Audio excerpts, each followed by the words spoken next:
Good morning, everybody. How's it going? I'm back. Uh, Sorry for the absence. I just wanted to take a small break. Was just getting a little bit burnout, um, and I didn't want these to annoy me from making them all the time and things like that. But yep, I'm back. So we got more lists coming to you. Um, Today's video is an interesting one. You can already see my list. Excuse me. Um, but for today's list. The theme is action economy. Some of you might be wondering, what do I mean by action economy? Easiest way to put it is essentially just performing an action, such as a destroy action. We can use that as an example. Um, but you get you get more out of like just the destroy action. Um, I'll explain it a little bit as I go. But first off, I'll just go over the roster. Uh, I mean, you can see it as well. So we've got Cali, Thermite, Flores, Jackal, and Nock. Um, and I've looked at these operators a lot, and they all give some version of like positive action economy, we can call it. So yeah, let's start with Cali, and I can use Cali as the example because that really helps explain it. So think of action economy as normally if you perform a destroy action, whether it be on a barricade or a light wall or a camera or anything of that nature. When you are performing that destroy action, you are only getting one instance of the destroy action. Now, if we look at Callie, for those of you who don't know what Callie does, she has a throwable ability, and her ability can ignore a maximum of one light wall, one fortified wall, or one barricade. Right, so she can basically throw her gadget through any of the partitions except for heavy walls. But whenever she does that, whatever space you target in that room, you perform a yellow destroy action on all always visible gadgets and all barricades in the room. Uh, all, well, always visible gadgets are typically cameras, right? And that is like one of the big key components for defenders. But on the action economy side of Callie and her ability is if you are tossing it into a room that has just say one camera and either two or three barricades, well, you get to destroy all of them at the same time with just one action. That would be positive action economy. Um, and then honestly, same goes for Thermite. Just with his deployable, I also just kind of added him in because he does have the red destroy, which can be good to get you through fortified walls or even entryway fortified entryway tokens, things like that. And then after that, we've got Flores, who has his drone, and his drone. So the cool thing about him, well, he's got a drone, but his drone does a lot of things, right? It can locate or mark enemies, but it also just gets to perform an orange destroy action in an AOE, which is just like a 3x3 area. And if any operators happen to be within that AOE, you get to potentially do some damage to them. So that's really good. You can reconstruct the site, you can locate, uh, as well as like do damage, right? And that's what I mean by like action economy. Going back to Thermite, kind of with his, it's nice because his ability is not blocked by partitions. So in the event that you're playing up against a mute and you can't get like a really good uh, exothermic charge down, you can use his ability from the outside to do that. But also with him on a lot of the maps, I think one of the very common plays with Thermite is to put him upstairs, and typically you will target one of the entryway spaces, and on all of the maps, there's at least one, if not maybe two or three entryway spaces that have other components near it which could be affected by Thermite's AoE. So that's the neat thing. I know Consulate has two specific points on it where it's really nice. If they do fortify the hatch, you can blow it up, but then you can destroy a fortified wall. You can destroy a barricade if it's there, things like that. Um, so that's one side of action economy, right? Between Cali, Thermite, and Flores, you have these operators who do one thing, but they with their action economy, essentially what they're getting is just additional destroy actions, and that's a lot of what you'll see between some of these attacking operator abilities. Um, but then you kind of have another side of it too, and we've got that in the form of Jackal and Nock. So with Jackal, um, he just prevents opposing operators from moving to or from their upper floor areas, right? They just get an automatic locate. Well, that's neat because it's just a passive, right? It happens all the time. So an operator like Jackal, you don't have to maybe use a drone like you might with other operators and things like that. But it's just nice because he provides a potential constant source of locating as long as the defending team is moving to or from their upper area, which is really nice. And then also just with his ability, should they choose to do that to move upstairs, well, you can use your ability to get some chip damage in, and then if they come downstairs, they're just exposing themselves to potential wall bangs. Um, and then we've got Nook, who's our last operator on this roster. Uh, Nook just never receives a locate, which is very nice. Now, what I see with Nook is you can actually kind of save actions. So, what I mean by that is Nook, you never have to destroy a camera with Nook because Nook doesn't have to worry about being located, as Nook can never be located because of the passive. So, that actually saves you on a destroy action for a camera. So if you have another operator get rid of a barricade so that Nook can move into the room, well, you can have Nook do other stuff besides destroy that camera, which is really nice. Um, yeah, that's kind of just the gist of action economy. Um, as well with this list, you've got 4 operators with orange destroy, which can help you reconstruct the sites or get unique lines of sight onto operators or onto like objective rooms.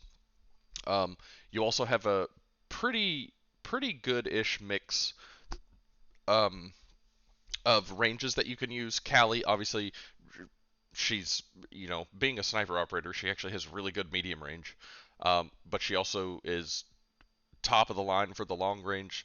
Thermite, you have a decent close range. Your medium range is obviously good. Flores, you got the medium long range.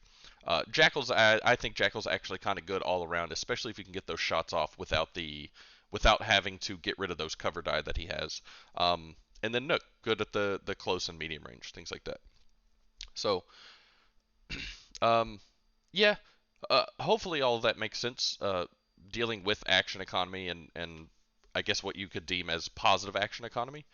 I think this list looks really solid. I have played with all of them a little bit, but I've never actually used them all together in this instance. Um, and then yeah, so let's look at some of these alternative picks. So yeah, these are the alternative picks. And what's nice about all these alternative picks between Fuse, Sledge, Twitch, Dokkaebi, and Iana is, funny enough, the way that I look at it, they're actually kind of just like a one-for-one copy of who I have in the roster, but they all still serve other purposes as well as what they do. So we can go through them. So Fuse, he literally does the same thing as Callie. Him and Callie have the same exact ability, except for Fuse cannot destroy cameras, but he can destroy other things in the room, like barbed wire or bandits' batteries, Malusi's banshees, things like that, right? So you can tailor that if you're playing with a lot of if you're playing with a lot of camera setup uh, from the defensive side, or if you're playing against a lot of camera setup, then you should use Callie. Uh, but if you're playing with a lot of not always visible gadget setup, you can use Fuse. I do just recommend using Callie even more because she does get rid of the cameras. That is one of the defenders' main gadgets that they use, as well as like all the operators that they have that also have cameras. But she also just gets rid of barricades, and that's great because you can just the fact that her ability could just go through one of whatever wall that you're faced up against. That's just nice, right? You're always going to be destroying barricades. Um, Up next, we have Sledge as another really good alternative pick. So he's got one of the most unique abilities where he gets like an extra movement point as well as like a destroy action in the same turn, but then he can perform an additional shoot or destroy action to the next adjacent space from his new position. He's also probably just the best attacker, just kind of stats wise, um, even with his ability, but he does have the best close range that the attackers have. His medium and long range are also very good. He has Orange Destruction, which I always think is important on the attacker side.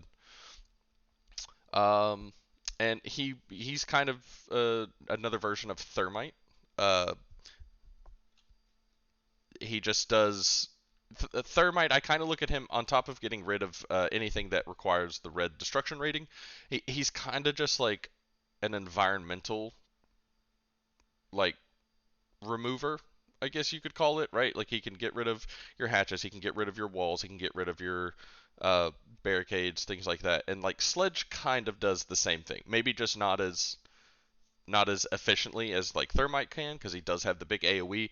But the fact that Sledge can also just like kill somebody if they happen to be in an adjacent space is really good.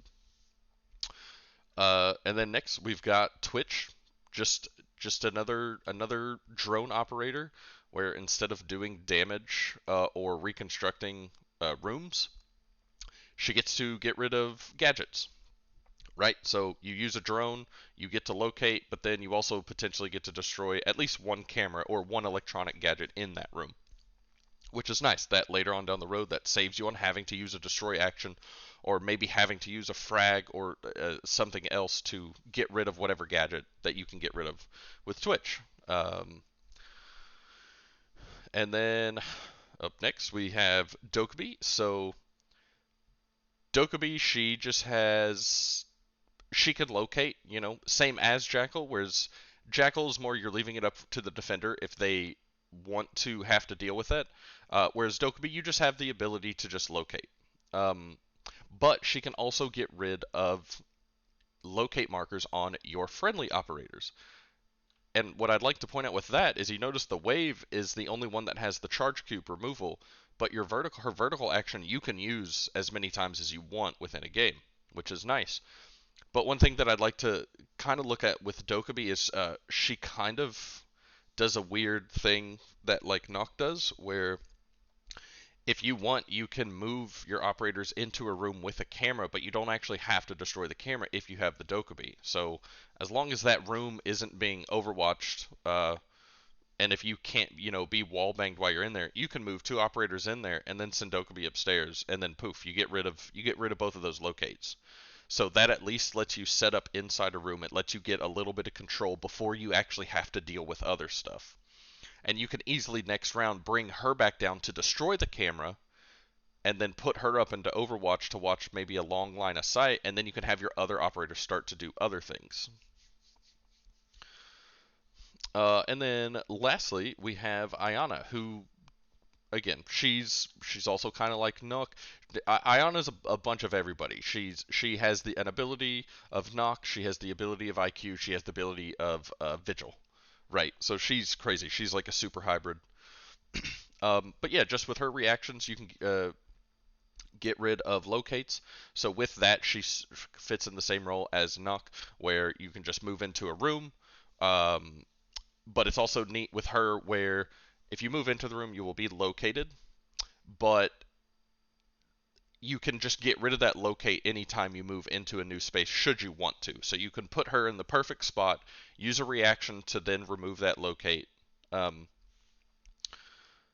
and then, but you also just have added effects of the ignoring special gadgets. So right, she like IQ, she can ignore traps, but it's specifically for her, whereas IQ can focus on her teammates. Um, and then just if you're in like a hairy situation and you need to make a gunfight favor you, you can just use that last reaction so that they get rid of one of their die, things like that, right? But like all these operators to me are kind of like a one for one trade off, but also doing different things. Um, and then one thing that I did kind of want to look at is just something that I was thinking of. It could be something that you can do yourself whenever you're playing if you are trying to figure out some other stuff. But I did kind of have these operators in specific categories where you could, because this is a very spread out sort of theme, but there are ways to make it better. And like I've said in some of my other videos, I think consistency is key, right? So in a situation where you have Fuse and Callie, no room can stop you whatsoever, unless maybe they have a mute or a Wamai. But right, there's other ways to like get rid of it. But just no room actually stands a chance if you run Callie and Fuse. You can fuse the room and then you can Callie it later, things like that. Um, but the categories that I kind of put them into, I think Callie is very good at um, kind of, we'll call it gadget removal. Same as Fuse. I would put them in a gadget removal category. For Thermite and Sledge, I would put them in a. I would give them environmental destruction, just because that they can easily do that. Flores and Twitch, they're drone operators, right? They're an operator that has drones. But Flores also it's Flores is like he's got a drone that also does the job of like Sledge and Thermite, right? A drone um, that has environmental destruction. Then you've got Jackal and Dokkaebi, who are two operators who can locate, which is nice. But then you also have Nock and Ayana, two operators who cannot be located, or you can remove the locate. So kind of just have those five categories. Not saying that they mean anything specific, but if it is something that you want to think about, there you go. There are other operators who fit within each of those categories. There are some operators like Flores who fit within multiple of those categories. It was something that I kind of just wanted to create where if somebody is having an issue with building their team, um, that could be something that you think about whenever you are trying to build your next team. If you need more gadget removal, well, here's some of these operators and things like that. Um, but kind of that's like the meat and potatoes of this whole idea, this whole theme. So the last thing that I do want to get into um, with this action economy is first off, the idea came from whenever I was making my uh, Monty video, and one of the things that I said about Monty is I think that if you're using Monty, I think you need to be using his ability every single activation of his. I don't think that Monty should be droning. I don't think that Monty should be using tactical inventory. I don't think Monty should be destroying barricades or cameras or things like that, right? Because his ability is so strong and because he does get so much protection from it, he's just an operator that I think the only things you should do with him specifically, you can take this home with you if you want. I think you should use his ability, you should use your shoot action, and you should overwatch. I think those are the only three things that you should be doing with Monty. Now, bring in Callie. Callie really supports that sort of playstyle with Monty because with Callie, toss her gadget into the room, destroy the barricade so that no one else has to destroy them, destroy the camera so no one else has to destroy it. Now Monty can just move in freely, and in that situation, maybe you can do something else, but more so what you're going to do, you're going to move into that room, you're going to um, activate his ability, giving him that extra protection, and then you're going to overwatch him, right? And then you'll have uh, Callie could either help support him, but then you could have a third operator in the room with Monty as well, right? So that's Monty's just so far one of the operators in which I've had this thought. Now that doesn't mean he is the only one. I do think that there are other operators who it can even just be an operator that you really really like, right? So the best thing you can do with any team that you bring is use your abilities, well, use all of your abilities before your operator dies. We've all played games before where we have a smoke or even a thermite, and then they will die before you even get to use their ability, right? And a lot of times, other than misplay, a lot of times what happens is just because of your action economy, right? You're using too many operators to kind of focus on the same thing rather than having one operator like Callie get rid of multiple things for you at once. Um, and I will say, specifically for the attacker side, in my opinion, I think the best abilities on the attacking side. It doesn't matter like who it is, but I do think if you are kind of trying to use this as a template for action economy, I think that all the abilities that do damage are those are abilities that you need to get off before your operator dies. So Flores, Capitao, Zofia, um, if there's anyone else, I guess technically you have Gridlock, but you know. But those operators, I think that it is very important for you to focus on using those abilities. Therefore, you can use some other operators like Callie, like Jackal, like Nook, anyone else to build around them so that you can use their ability before they do potentially get eliminated. Um, and then lastly, IQ. I do kind of look at IQ. Depends on how you play her. In a similar situation as Montaigne. Um, Specifically for her is whenever she plays against trappers. So because of her ability, and I would always recommend you pair Iana with IQ as well.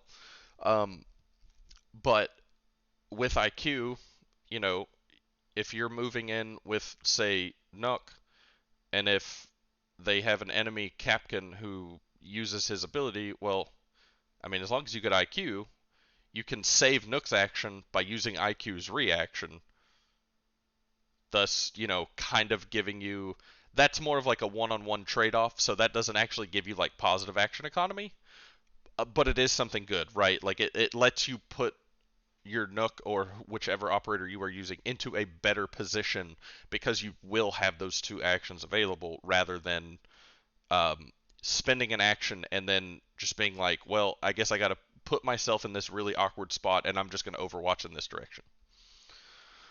Um, but yeah, that's kind of my thoughts. That's my list. Let me know what you think. I'm back. I'm gonna try and get some other things out. Sorry, this video took a little bit longer than I would like it to. I know some of my videos kind of go on the long side. Um, I typically just have a whole lot to say about this. But yeah, let me know what you guys think. And it's almost Christmas time too, so have a good Christmas and Happy New Year if I don't see you. I will try to get out, I guess, one more video before next year, or maybe I'll just try to do something like for New Year. Not really sure. But yeah, guys, thanks for hanging out. Thanks for the support. So I'll see you guys in the next one.